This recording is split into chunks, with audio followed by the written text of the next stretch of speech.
We're grateful to everyone for loving her, for honoring her, and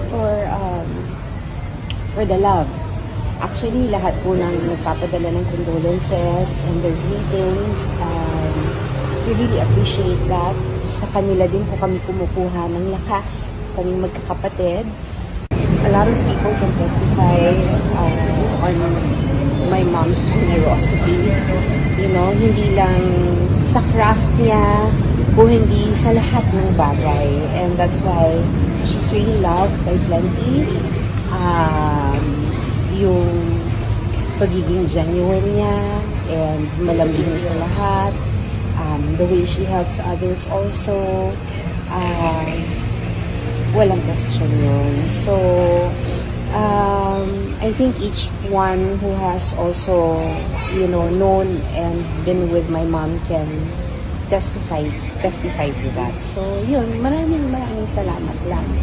I asking lang for everyone's prayers for